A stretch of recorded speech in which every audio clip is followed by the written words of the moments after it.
नमस्ते बंधुओं, एक बार फिर से स्वागत है हमारे YouTube चैनल अवेश भारत पर। और आज हम वहीं से शुरू करेंगे जो हमारे राष्ट्र निर्माता हैं छत्रपति शिवाजी महाराज, जिनके बारे में पिछले एपिसोड में हमने विस्तार से चर्चा की कि उनके बाल्यकाल में उन्होंने किस तरह से अपना साम्राज्य विकसित किया। एक तोरण के दुर्ग से शुरू करके और 28 वर्ष की आयु तक पहुँचते पहुँचते उन्होंने 40 से ज़्यादा किले अपने अधीन कर लिए। उस दौर में जब उत्तर भारत में मुगलिया सल्तनत और दक्षिण भारत में बहमनी साम्राज्य के विघटन के बाद 1347 में बहमनी साम्राज्य विघटित होकर 5 छोटे छोटे राज्य बन गए। गोलकुंडा, बरार, बीदर, अहमदनगर और बीजापुर, ये 5 छोटे छोटे राज्य और उधर मुगलिया सल्तनत, इनके बीच में एक हिंदवी स्वराज्य की नींव रखने वाले महाराजा शिवाजी, इन्होंने किस तरह से एक छोटे से तोरण के दुर्ग से शुरू करके और मात्र 28 वर्ष की आयु में 40 किले अपने अधीन कर लिए। और ये बात न तो मुगलिया सल्तनत को पच रही थी और न ही दक्षिण भारत के मुस्लिम शासकों को। लेकिन इन सब चीज़ों से शिवाजी को कोई फर्क नहीं पड़ता था। उनका तो एकमात्र उद्देश्य था कि भारत भूमि जो हिंदू स्थान है, ये हिंदुओं का है, यहाँ पे तुर्क कहाँ से आके शासन करेंगे। इस वजह से शिवाजी ने पूरे हिंदुओं को संगठित करते हुए, आपको मैं बताता चलूँ, अगर मैं मराठा शब्द यूज़ करता हूँ तो मराठा शब्द का मतलब मराठों से नहीं है सिर्फ। मराठा एक सिंबल बन चुका है उस भूमि पर। महाराष्ट्र के इर्द गिर्द की सारी भूमि जितना है, कर्नाटका तक, ये सारे क्षेत्र में जो भी जातियाँ रहती हैं ये सब मराठे हैं।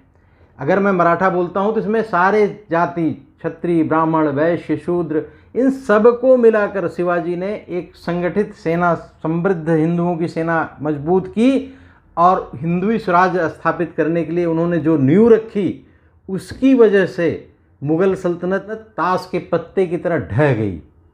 और आपको मैंने पिछले वीडियो में बताया कि किस तरह से बाद में आने वाले, जब शिवाजी के बाद के उत्तराधिकारी जो पेशवा नाम से जाने जाते हैं, इन लोगों ने किस तरह से मुग़ल बादशाह को लाल किले में घाघरा चोली पहनाकर नृत्य करवाया, डांस करवाया, ये मुग़लों को ख़त्म कर दिया, बिल्कुल उनसे चौथ वसूल किया। ये सामर्थ्य, ये शिवाजी की रखी हुई नींव थी, जिसके दम पर मुग़ल सल्तनत तहस नहस हो गई। उसी विषय पर हम बात करेंगे। हमने आपको पिछले एपिसोड में बताया था कि किस तरह से इधर दक्षिण भारत में आदिल शाही बीजापुर के सुल्तान था, वो उसकी मृत्यु हो गई। उसके बाद उसका कोई पुत्र नहीं था, इस वजह से वहाँ उत्तराधिकार के लिए संघर्ष शुरू हो गया। इसका फ़ायदा उठाते हुए औरंगजेब, जो उस समय दक्षिण भारत का सूबेदार था, उसने आदिल शाह पर आक्रमण कर दिया। लेकिन इसी बीच उसको पता चला कि शाहजहाँ की तबीयत खराब है। वो 1655-56 में आगरा लौट गया और यहाँ शिवाजी को मौका मिला। इन्होंने अपना साम्राज्य विस्तार जारी रखा।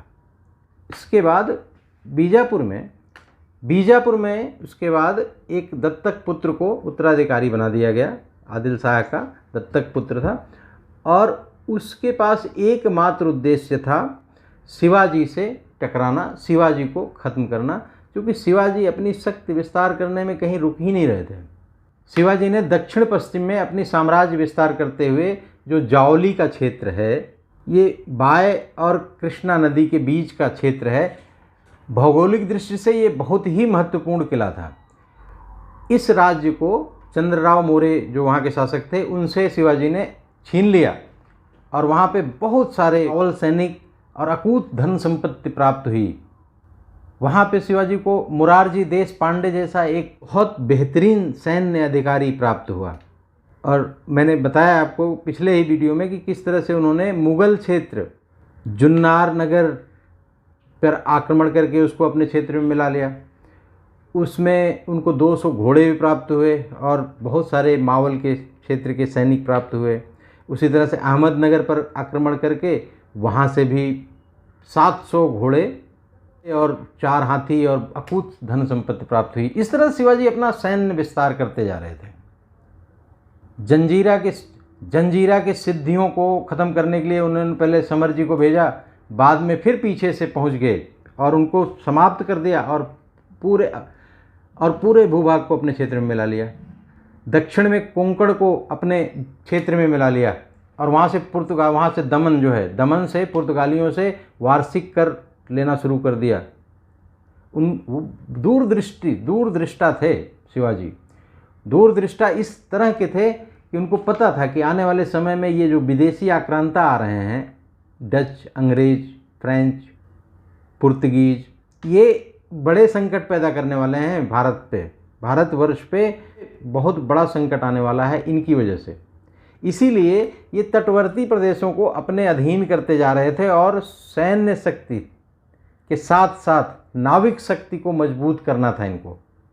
नाविक शक्ति बहुत आवश्यक है। ये शिवाजी पहले भारतीय थे जिनको ये आभास हुआ कि बिना नाविक शक्ति के हम मुगलों से तो ठीक है हम निपट लेंगे, लेकिन ये जो बाहर के आक्रांता आ रहे हैं इनकी नाविक शक्ति के दम पे आ रहे हैं। इसलिए शिवाजी ने नाविक शक्ति पर बहुत जोर दिया। हम शिवाजी की तस्वीर अक्सर घोड़े के साथ बैठे हुए, तलवार लिए हुए ऐसे देखते हैं। नाव पे बैठे हुए शिवाजी, नाव पे चलते हुए शिवाजी को देखना चाहिए। बेसिकली भारतवर्ष में नाविक शक्ति की स्थापना, नेवी फोर्स की स्थापना, नेवी फोर्स के संस्थापक महाराजा छत्रपति महाराजा शिवाजी थे। इसी क्रम में शिवाजी ने भिमंडी और कल्याण पर अधिकार कर लिया। भिमंडी और कल्याण किला जो था ये इतना महत्वपूर्ण दुर्ग था, बिल्कुल समुद्र से सटा हुआ। वहाँ नाविक अड्डा बनाया अपना, वहाँ नौसैनिक अड्डा बनाया, स्थापित किया। और कहते हैं यहाँ पे एक बहुत सुंदर स्त्री मिली थी शिवाजी को कल्याण से ही, और उसके किलेदार की पुत्रवधू थी, बहुत सुंदर थी। उसको जब सैनिकों ने शिवाजी के सामने ले आके रख दिया। दरअसल इस्लामिक इन्वेडर्स, जो इस्लामिक आक्रांता थे, इनके साथ साथ रहते हुए भारतीय जनमानस भी प्रभावित हो रहा था। भारत के संस्कारों में ये चीज़ नहीं है, लेकिन इस्लामिक इन्वेडर्स जो ये सब काम उल्टा सीधा करते थे कि किसी की बहन बेटियों को उठा लेना, सब चीज़ों को माले गनीमत समझना, बेसिकली ये लुटेरों का ही तो एक ग्रुप था इनका। तो ये माले गनीमत समझने की जो परंपरा थी ये इस्लामिक में है, भारतीय संस्कारों में नहीं थी। उस सुंदर इस महिला को जब शिवाजी के सामने ले आया गया, शिवाजी ने उन सुंदर महिला को देखकर कहा कि हाथ जोड़कर प्रणाम किया और कहा कि आप कहाँ थीं, अगर आप जैसी मेरी माँ रही होती तो मैं भी बहुत सुंदर पैदा हुआ होता। तो इस तरह के नैतिक आदर्श थे हमारे पूर्वजों के, जिनको हमें अनुसरण करना चाहिए। और दूरदृष्टि इतनी कि आप देखते ही चल रहे हैं कि किस तरह से उन्होंने बिल्कुल जीरो से शुरू करके, और पूरे मुगलिया सल्तनत ही नहीं, दक्षिण के 5 इस्लामिक स्टेट्स जो थीं उनको भी उखाड़ फेंका। लेकिन शिवाजी के लिए ये काम इतना आसान नहीं था, क्योंकि शिवाजी के पीछे मुगल भी पड़े हुए थे और बीजापुर की आदिल शाही भी पड़ी हुई थी।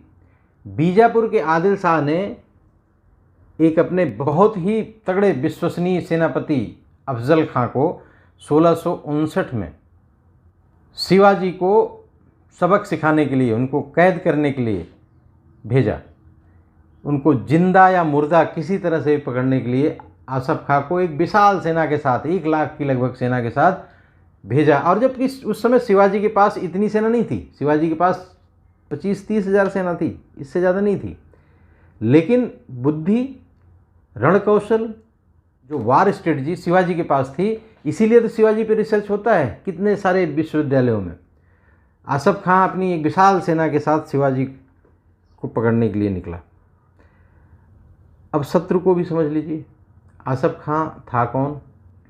आसफ खां को समझना इसलिए ज़रूरी है क्योंकि हमारे भारत के बहुत सारे बुद्धिजीवी, और आपको जानकर आश्चर्य होगा कि जवाहरलाल नेहरू तक ने इस घटना के विषय में अपने वक्तव्य दिए और कहा कि शिवाजी का ये बहुत ही गलत काम था जो उन्होंने आसफ खां को चुपके से मार दिया।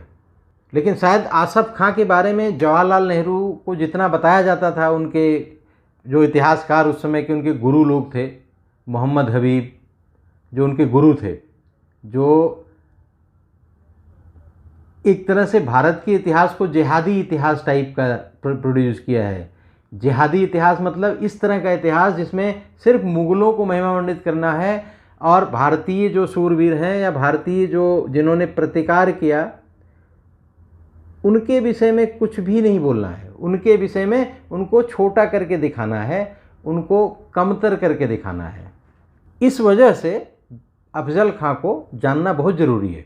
अफजल खां एक वही धूर्त व्यक्ति है जिसने शाहजी भोसले जो शिवाजी के पिताजी हैं उनको जब बंदी बनाया गया था धोखे से सोते समय, उसमें वो सहभागी था। यही नहीं, जब संभाजी की मृत्यु हुई, हत्या हुई, जब संभाजी की हत्या हुई उस समय अफजल खां उसके साथ था। ये दोनों गोलकुंडा के आदिल शाही के लिए काम करते थे। दोनों मिलकर कनकगिरी के एक दुर्ग पर आक्रमण करने गए। संभाजी जो शिवाजी के बड़े भाई थे वो, और आसफ़ खां ने संभाजी को कहा कि आप आगे से आक्रमण करो, हम पीछे से अपनी सेना भेजेंगे। संभाजी ने कनकगिरी दुर्ग पर आगे आक्रमण किया, वो आगे थे, पीछे से इसने कोई सपोर्ट ही नहीं भेजा और वहाँ पे संभाजी के साथ इस तरह से छल करके आसफ़ खां ने संभाजी की हत्या करवा दी। इस बात को शिवाजी जानते थे, जवाहरलाल नेहरू नहीं जानते थे। यही नहीं, श्रीपट्टन के राजा थे कस्तूरी रंगन, उन पर शाइस्ता खां ने आक्रमण किया और जब उसको लगा कि जीतना बहुत मुश्किल है तो उसने एक छल किया। उसने कस्तूरी रंगन जो राजा थे उनसे कहा कि आपसे हम संधि करने के लिए तैयार हैं, आपसे हम मिलना चाहते हैं, मिल के हम संधि प्रस्ताव पर हस्ताक्षर करेंगे। कस्तूरी रंगन इस तुर्क के छलावे में आ गए और इससे संधि प्रस्ताव के लिए मिलने के लिए राज़ी हो गए और इससे मिलने पहुंच गए। और वहाँ पे जब इनकी मुलाकात हुई तो आसफ़ खां ने धोखे से उनके पेट में बर्छी मार दी और उनकी हत्या कर दी। ये सब बातें शिवाजी जानते थे। यही नहीं, जब वो शिवाजी के खिलाफ अभियान के लिए निकल रहा था, जब बीजापुर के शासक ने कहा कि आप शिवाजी के खिलाफ जाओ अभियान पे, उस समय बीजापुर के पास एक गांव है अफजलपुर जो इसी के नाम पे है। वहाँ पर एक बावड़ी है सगुल बावड़ी। उस सगुल बावड़ी में इसने अपनी 61 पत्नियों को डुबो कर हत्या कर दिया कि उसको पता था कि शिवाजी से लड़ने जा रहे हैं, वो अदम्य वीर पौरुषवान साहसी योद्धा हैं और वहाँ पे बचना हो सकता है कि मैं मर भी जाऊँ, इस वजह से कि मेरे मरने के बाद मेरी पत्नी किसी और के साथ जाएगी, इस तरह की सोच, ये मानसिकता, इसने अपनी 61 पत्नियों का गला दबाकर पानी में डुबो कर मार दिया। इतना दुर्दांत आक्रांता था शाइस्ता खां। उसके विषय में जवाहरलाल नेहरू को बड़ा टेंशन है कि शिवाजी ने इस तरह से क्यों कर दिया। उन्होंने शायद महाभारत और रामायण भी नहीं पढ़ी होगी, क्योंकि रामायण में भी भगवान श्री रामचंद्र जी ने बाली का वध छुप कर किया था। शत्रु को धोखा देना ये युद्ध नीति होती है। चाणक्य को पढ़ा ही नहीं होगा जवाहरलाल नेहरू ने, इसलिए इस तरह का स्टेटमेंट देते हैं।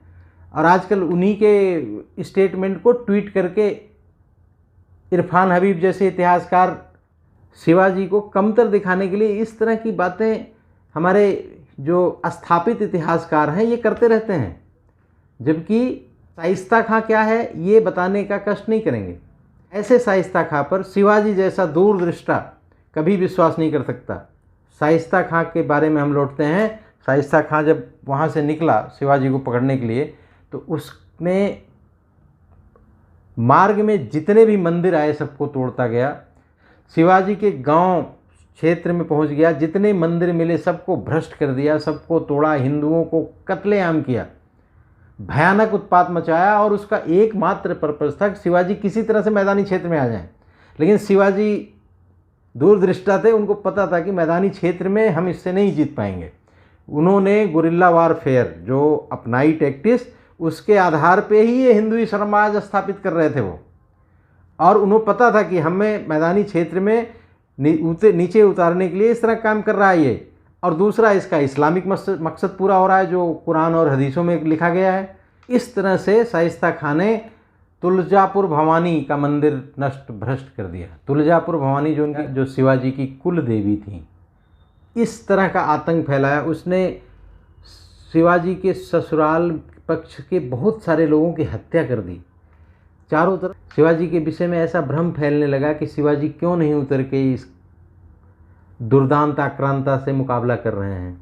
लेकिन शिवाजी की वॉर स्ट्रेटजी, यही तो पढ़ाया जाता है विदेशों के यूनिवर्सिटीज़ में, और हमारे देश में बिल्कुल शिवाजी को भुला दिया जाता है। शिवाजी की वॉर स्ट्रेटजी अद्भुत थी। वो प्रतापगढ़ के दुर्ग में, बिल्कुल प्रतापगढ़ का दुर्ग आप देखेंगे कभी तो बिल्कुल घने जंगलों के बीच में है वो दुर्ग। वहाँ पे अफजल खां के पहुँचने की संभावना ही नहीं थी, वो पहुँच ही नहीं सकता था। बिल्कुल इतना घना जंगल है कि वहाँ पे इनको गाजर मूली की तरह काट देते। वो चाहता था कि पहाड़ी क्षेत्र से उतर कर शिवाजी आ जाए मैदान में, क्योंकि उसके पास सेना बहुत थी। इस तरह से मार काट मचाते हुए अफजल खां पहुंच गया लाल महल। लाल महल एक स्थान है, किला है, जहाँ पे शिवाजी का बचपन बीता था। वहाँ पे शिवाजी को जगह जगह के बारे में पता था, वहाँ पे रहे थे शिवाजी बचपन बाल्यकाल में अपने। तो लाल महल में अपना डेरा जमाया आसफ खां ने, और शिवाजी के पास एक प्रस्ताव भेजा। कृष्णाजी भास्कर को दूत बनाकर भेजा शिवाजी के पास समर्पण करने के लिए। तो कृष्णाजी भास्कर को शिवाजी ने उचित सम्मान दिया, लेकिन उनको वहाँ पे रोक लिया अपने दरबार में ही, और अपना एक दूत भेजा आसफ खां के पास गोपीनाथ जी को, सिर्फ जानने के लिए कि क्या उसकी सोच क्या है, वो क्या करना चाह रहा है। और इस तरह से आसफ खां तैयार हो गया संधि वार्ता के लिए। शिवाजी ने दिखाया कि मैं बहुत डर गया हूँ, मैं तो समर्पण करना चाहता हूँ, मुझे पता नहीं आदिल शाही माफ़ करेगी कि नहीं करेगी, मुझे माफ़ी दिलवा देना, मैं घबरा गया हूँ, मैं इसीलिए नहीं आ रहा हूँ बाहर। ऐसा दिखाया उन्होंने कि जैसे मैं बहुत डरा हुआ हूँ। ये बात फैल गई अफजल खां के सैनिकों में भी कि शिवाजी तो घबरा गए हैं, डर गए हैं और समर्पण करने आ रहे हैं। तो सब शांत हो गए। अफजल खां भी अस्वस्थ हो गया, और उसकी तो स्ट्रेटजी थी कि शिवाजी जब आएंगे तो उनको निपटा दिया जाएगा। एक 6.5-7 फीट का आदमी, और एक शिवाजी थोड़े छोटे कद के थे। अफजल खां से जब शिवाजी मिलने आए तो मात्र एक सैनिक साथ में लेके आए थे, लेकिन बिल्कुल जानते थे कि ये धोखेबाज हैं, ये बिल्कुल इनकी किसी बात पे विश्वास नहीं किया जा सकता। शिवाजी को ये पता था कि ये बहुत बड़े धोखेबाज हैं। अफजल खां को तो वो जानते भी थे कि किस तरह से उनके भाई की हत्या कर दी थी, उनके बड़े भाई की हत्या कर दी, उनके पिताजी को कैद करा दिया, कस्तूरी रंगन जी को साथ क्या हुआ था, ये सब पता था शिवाजी को। शिवाजी ने अपने अंदर वस्त्र के अंदर छुपाकर कवच भी पहन लिया, और बगनखा भी रख लिया, और कटार कृपाण भी रख लिया, और एक मात्र सैनिक को लेकर मिलने गए। लेकिन लाल महल के आसपास अपने सैनिकों को फैला दिया।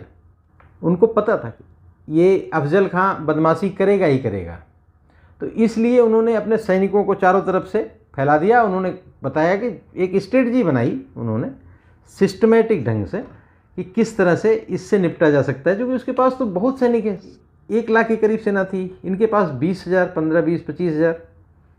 लेकिन युद्ध संख्या से नहीं जीता जाता, युद्ध कौशल से जीता जाता है। शिवाजी जब अफजल खां से मिले तो अफजल खां ने उनको गले लगाने की कोशिश किया, और कोशिश कर रहा था कि दबा के ही मार देंगे। लेकिन शिवाजी पहले से ही तैयार थे। उन्होंने जब उसका दबाव बढ़ता गया तो वो समझ गए, और उन्होंने बगखा निकाला और पेट में सीधा घुसेड़ दिया बगनखे को। बगनखा बाघ के नख की तरह होता है एक यंत्र, उसको सीधा पेट में घुसेड़ दिया। अफजल खां भी तैयार था पूरी तरह से, उसने भी तलवार निकाली और शिवाजी पर वार किया। शिवाजी के कवच से शिवाजी बच गए, और शिवाजी ने तलवार से अपने सीधा उसकी गर्दन अलग कर दी। और जैसे ही अफजल खां की मृत्यु हुई, दुर्ग से तोपों की आवाज़ आई और सैनिक टूट पड़े अफजल खां की सेना पर, और उसकी सेना को गाजर मूली की तरह काटना शुरू कर दिया। बुरी तरह से अफजल खां की सेना को मराठों ने काटा, और अफजल खां की सेना को बुरी तरह से भगा दिया। अफजल खां की हत्या का समाचार मिलते ही सिर्फ बीजापुर की आदिल शाही ही नहीं घबराई, बल्कि मुग़ल सल्तनत भी घबरा गई, थर्रा गई। उस समय तक औरंगजेब शासक बन गया था। और उत्तराधिकार का संघर्ष भी उसका लगभग ख़त्म हो रहा था। और इस तरह से अफजल खां का वध करके शिवाजी ने बहुत सारी कीर्ति प्राप्त की। पन्हाला के दुर्ग को अपने अधिकार में कर लिया। आदिल शाहियों के दुर्ग पवनगढ़ और बसंतगढ़ को भी अपने शासन क्षेत्र में मिला लिया।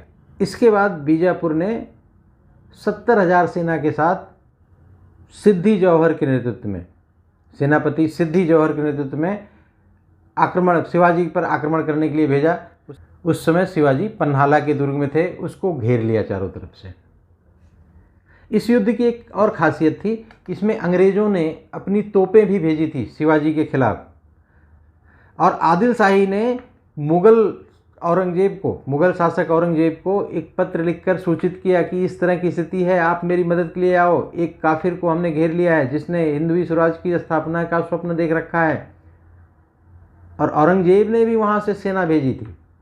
शिवाजी इस चक्कर में थे कि बरसात आएगा, वर्षा ऋतु के आते ही ये भाग जाएंगे यहाँ से, वर्षा ऋतु में तो टिक नहीं पाएंगे। लेकिन ऐसा हुआ नहीं। सिद्दी जौहर वहाँ डटा रहा बरसात में भी। और यहाँ से निकलने के लिए शिवाजी ने एक स्ट्रेटजी बनाई।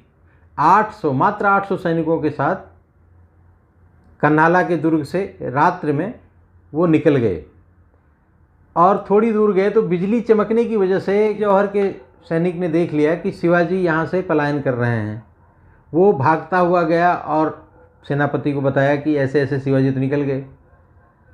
सिद्दी जौहर ने तत्काल सिद्दी